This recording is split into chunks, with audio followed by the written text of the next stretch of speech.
Your bird looked at you today and brought up their food. They didn't do it because they were sick. They didn't do it by accident. They chose you. They locked eyes with you, bobbed their head in that slow, deliberate rhythm, and then they offered you the most precious thing they had. And if you're like most owners, you either didn't notice what it meant, or you felt faintly disturbed, pulled your hand away, and hoped it wouldn't happen again. Here's what nobody tells you. That moment was one of the most intimate things a bird can do, not toward another bird, toward you. And the fact that you almost missed it, the fact that most owners do miss it, is something that matters deeply, because it tells you exactly how wide the gap still is between what your bird is communicating and what you're actually hearing. We're going to close that gap today, and by the end of this, there's one specific thing I'm going to tell you about regurgitation that will change how you understand your bird's feelings toward you permanently. Hold on to that. 1. Regurgitation is not vomiting. Most owners assume these are the same event. They look similar. They feel similar to witness. And the instinct to treat them as a health concern is completely understandable, because sometimes it is one. But here's the part most owners miss. Vomiting in birds is involuntary. The bird does not choose it. Their body expels food without coordination, often with head shaking, disorientation, wet feathers around the beak, and obvious distress. If you have seen that, you already know something was wrong. Regurgitation is the opposite of that.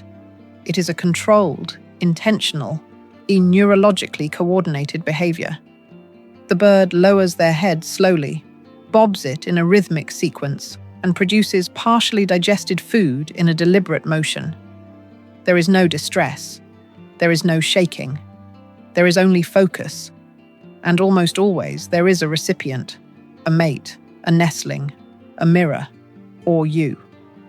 Avian behavioral researchers at Charles Sturt University have documented that regurgitation in cetaceans follows the exact same neurological pathway as courtship and parental feeding. The bird's brain is not doing something random. It is executing one of the deepest bonding protocols evolution ever produced.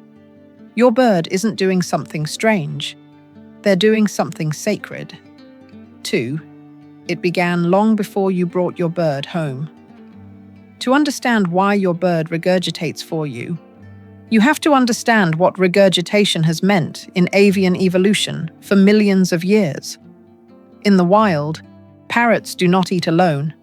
Food is a social currency. Sharing food, and specifically transferring pre-digested food, communicates something that no other gesture can. I trust you with my vulnerability. You are worth the energy my body just spent. In the wild, parents regurgitate for chicks during the most critical window of development.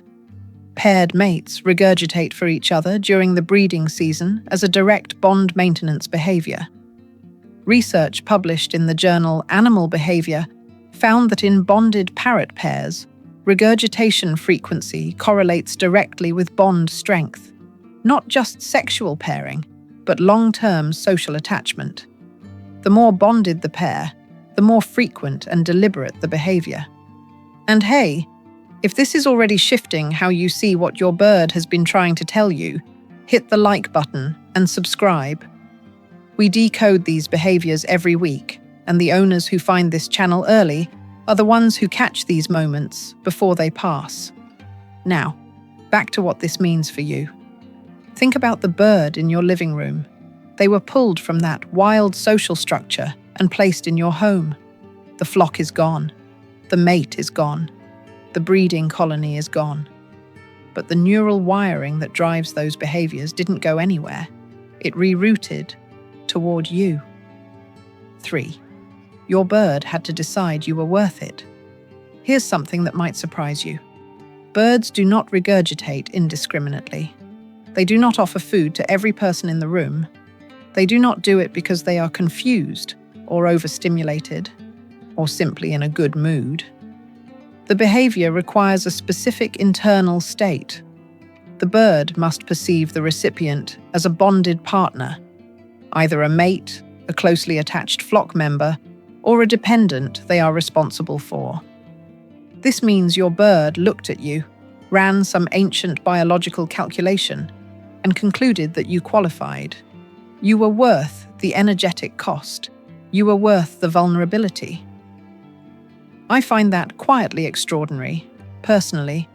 In a world where birds have almost no control over anything, where they live in our homes, eat on our schedules, sleep when we decide the room goes dark, they still retained the ability to choose who receives their deepest social gesture. And they chose you. Dr.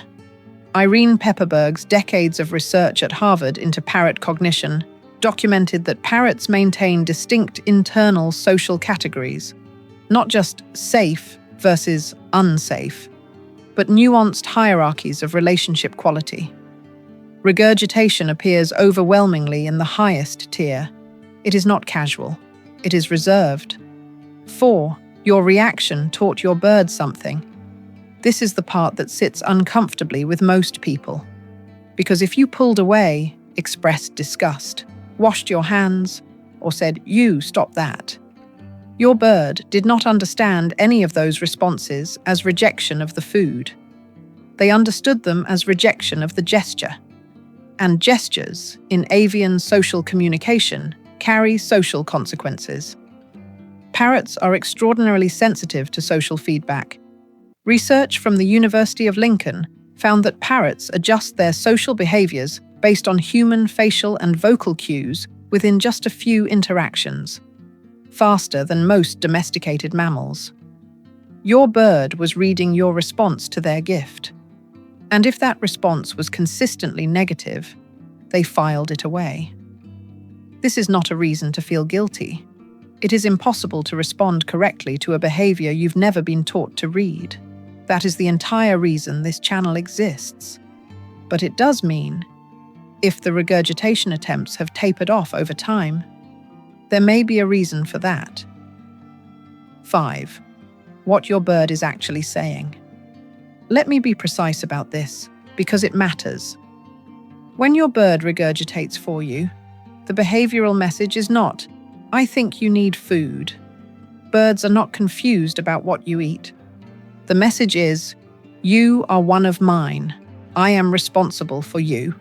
Your survival matters to me."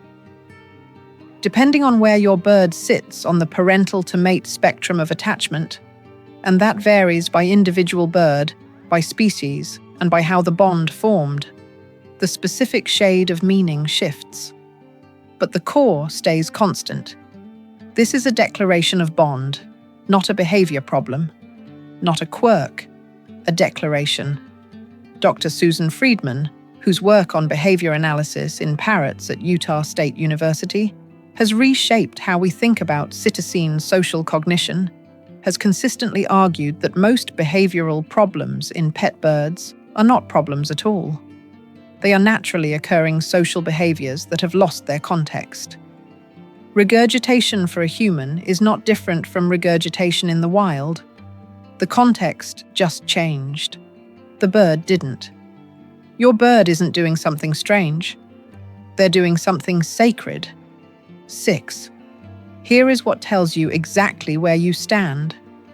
I told you at the beginning there was one specific thing I'd share that would change how you read this. Here it is.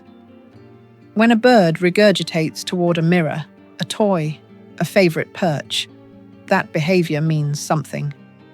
But it is not what we've been describing. Mirror regurgitation in particular is widely documented as a redirected bonding behavior, one that often appears when a bird lacks an adequate social partner and has formed a parasocial attachment to their own reflection. It is worth noticing. It is worth responding to by increasing your social time with your bird, by rotating out the mirror, by making yourself available as the bond partner your bird is clearly looking for. But when a bird regurgitates toward you, specifically you, making eye contact, orienting their body toward yours, That is categorically different. That is your bird, placing you in the highest tier of their internal social world. That is the clearest possible signal that your bond is real, deep, and biologically encoded in how they experience you. The question I want you to sit with, and I genuinely love your answer in the comments, is this: has your bird ever done this to you? And now that you understand what it meant, how does it change what you feel when you think back to that moment? If you want to keep going deeper, the next video covers what your bird is actually experiencing the moment you walk out the door. Not what you imagine. What the science says is happening inside them. It's not easy to watch, but it's important. This isn't a behavior to correct. It's an invitation you almost missed. And now you know how to answer it.